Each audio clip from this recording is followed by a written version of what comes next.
Okay, Google, lights on. Action. Sorry, it looks like those lights haven't been set up yet. That's someone else. That's the light there. Okay, Judy, if you want to bring those lights up, Yeah. we can get started. Okay, there we go. I can see you all now. Good afternoon, everybody. My name's Jessie Hazell. I'm from Homestead Senior Care, and we're a in-home care provider on Sydney's North Shore and Northern Beaches. I'm here today with Judy Elias from Manly Computer Pals, and I'm going to be talking to you about a little bit of smart tech. Now, working in home care, we regularly see the day-to-day issues facing seniors in their own home. And what we've been noticing is that there's certain emerging technologies that can help. Today I'm going to be discussing various virtual assistants, smart speakers and other exciting developments that can help somebody stay in home for longer and maintain their independence. I'm then going to hand over to Judy, and she's going to run you through assistive technology that you probably already have in your pocket on your smartphone right now. Okay, so there's a lot of potential for technology, and what we're aiming for is a mix of high touch and high tech. So that's finding a balance between high touch care, such as in-home care, face-to-face companionship and things like that, along with high tech, which can help to enhance that high touch care. 90% of Australians would like to stay in their own home and age in place. With existing and emerging technologies, they can help them do just that by making homes safer and more accessible, and by assisting with minor day-to-day tasks that can actually have a major impact. Okay, so the first thing that I'd like to touch on is tech and safety. Now, I don't know if anybody in this room has had an experience either themselves or with a family member or friend where somebody may have had a fall and then they've not been able to get up, and then it may have been quite a long delay in time of when they're found. Now, that can be one of the major issues. It's not so much the fall itself, it can be the aftermath of that. Now, there are all sorts of devices that exist now, be it just from your Apple Watch, which automatically has a fall sensor built in, to devices that can be placed around the home that can alert somebody to the fact that you've fallen. Now, the example that I use now, because I will touch a little bit more on the Apple Watch later, is floor-level sensors that can be placed around the home that once that invisible barrier, sort of Mission Impossible style, is broken, that it actually sends out an alert to whoever you've set that up, be it a son or a daughter or a neighbour, and it opens a connection to them. So you can then go, yes, I'm okay, I can get up, or no, I'm not okay, can you please send help? That can also be hooked directly up to call for an ambulance for you. You can also have smart appliances. Has anybody ever left the house and then panicked that they've left the iron on? Imagine the peace of mind if you could just jump on your phone and turn the iron off, whether you're there or not, or on the other side of the country. I know that I've gotten on a flight and gone, oh my goodness, I've left the iron on, even though I haven't used it for a week. Just the peace of mind of being able to log onto my app, log into whichever home device that I'm using it, be a Google one, an Alexa or an Apple one, and go, yep, iron's off. You can also do that with modern appliances with ovens. There's more and more smart integrated ovens that can connect to Wi-Fi. It is something that is still quite popular in the States. It hasn't quite made its way here yet, but it is on its way. And so if you can remotely monitor these, then you've got a lot of peace of mind. Also for somebody that might be suffering from cognitive decline, such as dementia, it means that it could be monitored by a family member remotely who could go, hang on, that oven's been on for 6 hours, I'd better turn it off. You've also got the benefits of increased security. You can go down to JB Hi-Fi and for around $40 you can pick up a camera that for somebody who might have mobility issues and might not easily be able to get up to the front door to see who's there, can then bring that camera up when somebody knocks on the door, see who it is, decide if they're going to let them in or not, and then using a smart lock can unlock the door remotely and let that person in. Okay, so I've already touched on this a little bit, but smart homes are something that we're starting to see more and more of.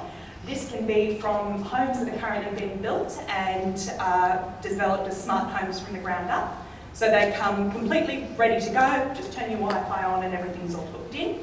Or you can retrofit things. And that's through devices like this. I don't know if anyone can see it on the floor there, but it's a plug. We picked it up from JB Hi-Fi for I think it was about $40.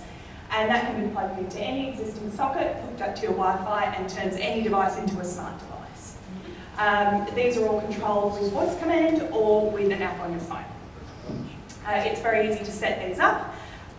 Admittedly, we did have a little bit of trouble today with the Wi-Fi, but on any home Wi-Fi network, you shouldn't have any trouble. And these smart devices can help to make homes safer and easier to use for seniors. Okay, so what we're really going to focus on today is virtual assistants and smart speakers. For anyone who's not seen them, this is a Google Home Mini. I will just stress that we're not promoting Google in any way. It was just the device that we've got. All of them work in a very similar manner. It just looks at your needs.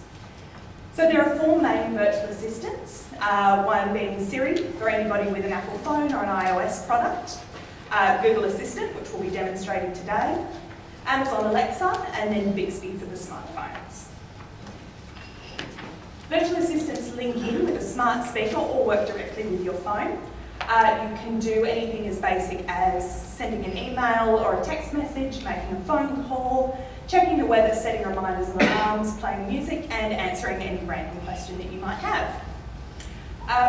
Particularly looking at seniors, virtual assistants can be helped to set up your medication prompts, which again, working in home care, it is a really big issue that we see, particularly for someone that might have some minor cognitive decline.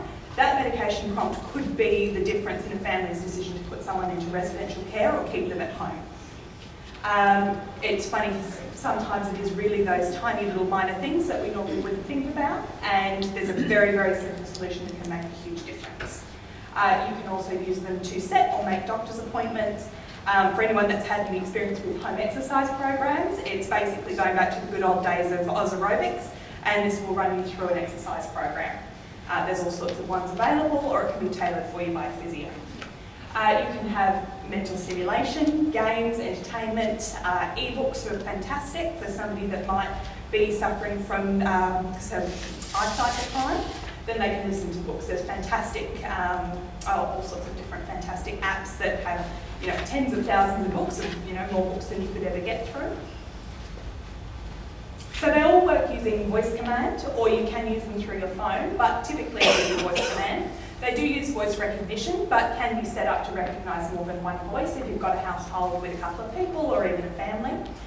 They all use wake words. I am going to be careful because I don't want to set everybody's phones off. But for Siri, you would say, "Hey Siri." For Google Assistants is, "Okay Google," and then Alexa is Alexa.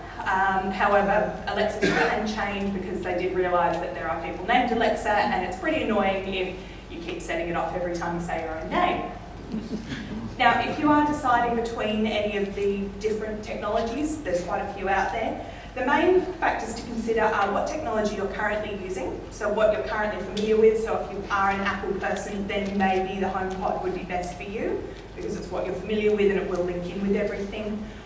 Or if you're already using Samsung, then possibly an Alexa would be better for you. However, generally, apart from the HomePod, they do all work together. So for example, I'm running on iOS today, but I am using the Google Home. The other thing to consider is the cost. So you've got everything from the Google Home, which we picked this up from JB Hi-Fi for about $60.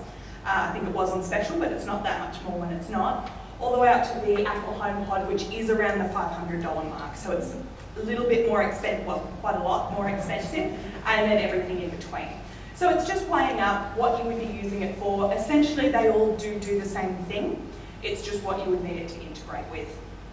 And you can also start with, say, a small one and maybe work your way up as your needs change.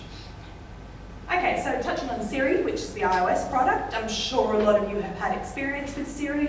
She's available on iPhones, iPads, Apple Watches, and the Apple HomePod, and is activated by saying Siri. She uses voice recognition, and she can help with all sorts of day-to-day tasks. The Apple Watch is a really easy and convenient way to use Siri. It can be controlled entirely with voice commands and links in with any other Apple device that you might own. You can make phone calls and send messages if you do have it set up for cellular.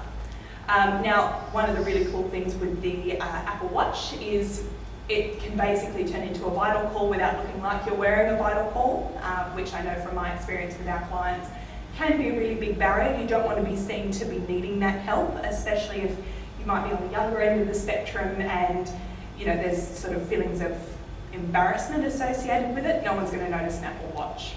They do have falls detection, so if it detects a hard fall, it will ask you if you're okay. I think it gives you about 15 seconds to respond, and then it makes an emergency call for you. Okay, now the Amazon Echo. So Alexa, very, very similar to Google Home. They all work in a similar way. One of the benefits of Alexa is that she's more easily programmed with a daily routine. You can do this with your other devices, but Alexa actually learns it without you needing to tell her. So if you want to set your alarm every day and then have a medication reminder every day and turn your lights on at the same time every day, she'll start to learn that and do it independently. Okay, now Google Home, which is going to be our focus today because it's the technology that we've got with us, is available in a couple of versions. You've got the Google Home, which is the taller one that's on the screen there, the Google Home Mini, and just recently released you've also got the Google Nest, which actually has a screen. Now that screen is activated by movement near it, so for example if you want to turn the music up, it's a little movement like that. If you're in the kitchen and you've got dirty hands, you don't need to touch it, you can wave at it and it does all sorts of fun things. It's worth going into a JD Hi-Fi and having a play with them. They work right with Wi-Fi. They are easy to set up and use, providing you've got no problems with the Wi-Fi. They play music, read audiobooks, just as with any of the other technology, and can be linked in with smart electronics, such as a light, to use this as an example. I could also have this plugged into a fan or anything else. So for example, hot summer's night, I wake up in the middle of the night, the fan's all the way on the other side of the room, decide that I need to turn the fan on, I would just say, okay, Google, turn on the fan. And there we go, don't have to get out of bed and wake the dog and the husband up. Okay, so they can work with any operating system. It doesn't have to be a Google phone. So for example, I'm running off iOS today. And now we're going to jump into a quick demonstration. So I've already shown you, hey Google, turn the light off. She does take a second. Okay, so for example, I could also say, hey Google, what's the weather going to be like on Saturday? In the city of Sydney Saturday, it'll be partly cloudy, with a high of 22 and a low of 17.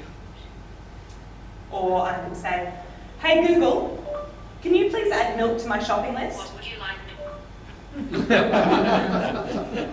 I couldn't verify your voice, so I can't change any lists. You can either try again or verify your voice match settings in the Google Home app. Now, because we have only just set this Google up, she is still learning your voice. So the more that you talk to them, the more they learn your voice, and even your turns of phrase. So some people say things, the example Judy and I had before is we're saying, is this a lamp or a light? So she will start learning things like that so that you don't have to be so conscious with the exact phrasing that you're using to do something. I can also do conversions. So let's say I was in the kitchen, I was busy rolling out some dough, my hands were filthy, and I could say, hey Google, what's 275 degrees Fahrenheit in Celsius? 275 degrees Fahrenheit equal 135 degrees Celsius. Okay, so I could also say, hey Google, can you remind me to take my medication at 8 a.m. tomorrow? Sure, I'll remind you tomorrow at 8 a.m. And then, so that actually comes up as a reminder on her, but it also sends a reminder through to my phone, which I realised at 8 a.m. this morning when it sent me one because I forgot to turn them off when I was practicing yesterday. Okay, did anyone have any questions for Google? Yeah. One of the reasons I don't want to have it in the home is a security issue. Oh, with it listening in? Pardon? With it listening in, or? Yes. Yes, okay, so probably a little bit outside my comfort zone in, being able to give you a solid answer on that. They have admitted that they do listen to your conversations. Particularly Amazon with Alexa have actually come out and said, well, yes, we're always listening, that's why it's there. I suppose it just deals with, unfortunately there is no way around that at the moment. It's your personal preference if you're happy to have that or not. I will mention though that the phones are also doing it, so if you do have a current smartphone, it's already listening. That's why I don't know if you've ever noticed that you might have talked about something and next thing you see an ad for it. Unfortunately, it is the way the world's going. If you want to avoid it, you need to no technology. Did anybody have any questions they'd like to ask Google? I will throw to questions, general questions later. How do you get Google to operate the fan? Wouldn't the switch for the fan need to be changed? Okay, so basically, probably easier if people stand up because I can't move this at the moment. But what this is it's called a little TP-Link plug. There are different versions of this, but it fits into any existing socket that you've got. And then, for example, we've got the light plugged into this. So when I say, hey Google, lights on, that's actually talking to that little device in the plug that looks like a double adapter. You can get full power boards that do it. When you set it up, you then go into your app and you name it. So I have named this the light, so that it knows that when I say anything about the light, I want to turn that on or off. So for example, if you were setting this up in a whole house, you would have, say, bedside light, kitchen lights, hall light. You can have all different things set up. If we're talking about overhead lights, it is a little bit more complicated but not impossible to retrofit it. It's just a case of having an electrician come out and fit those with actual smart wiring. So it is hardwired in there. Whereas for anything that uses a cord, it's as simple as just plugging it into this and setting that up. So what's the range then? How far away can you be from the actual? It does depend on which device you're using. So for example, for this Google Home Mini, probably only within the room, depending on, and it is as simple as the size. So the big ones, you could have the whole house, depending on the size of your house. If you've got a double-storey house, you're probably not going to be able to get it, but if you're in a small unit, absolutely wonderful. You might have to shout at it, but it can hear you. We found that Alexa works Yep. like that because I was downstairs with my grandson and he was saying, Alexa was reminding everyone to put the garbage bin out. Yes. And it's upstairs in the corner of the room. And he said, hey Alexa, stop. Then it stopped. So it was quite a distance. Yeah, Alexa is probably another benefit to Alexa is she and Google, the HomePod, have probably the largest range. So if you've got a bigger house, that probably is a pro for going for the slightly more expensive ones. The other thing you can do is you can have multiple devices set up. So if you did have a bigger home or for whatever reason it wasn't quite reaching, you could have maybe 2 or 3 Google Home Minis that are all linked into the same. It basically just picks up different speakers. When you actually go into the settings, she's got a huge list of types of rooms all the way down to cellar. So you can imagine that some people with those wonderful huge houses might need a few of them.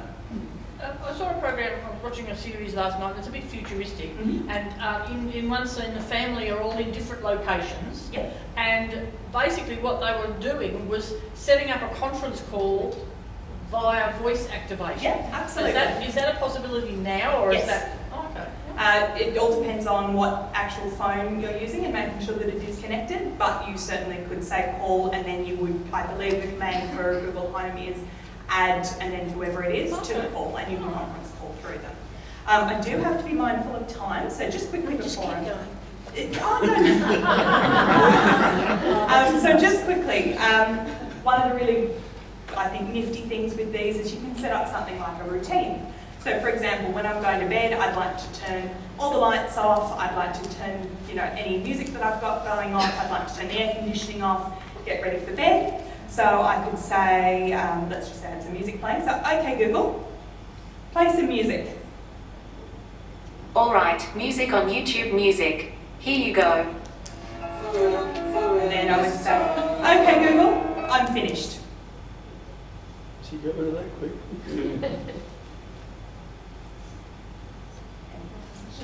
And there we go, light goes out. Now I will hand over to Judy, but then I can come back for some more questions. I think Linda wants to. Yeah. I want to ask you a question. Yes. In a lot of local government areas in New South Wales, the handyman service will come and put in Yes. a rail or whatever. Are you doing anything in terms of putting in technology in people's homes or educating the handyman service to do that? In terms of home care packages? Yes. And also, are you involved in any way, shape or form with research projects, which I heard one about yesterday at Macquarie University, about keeping people at home?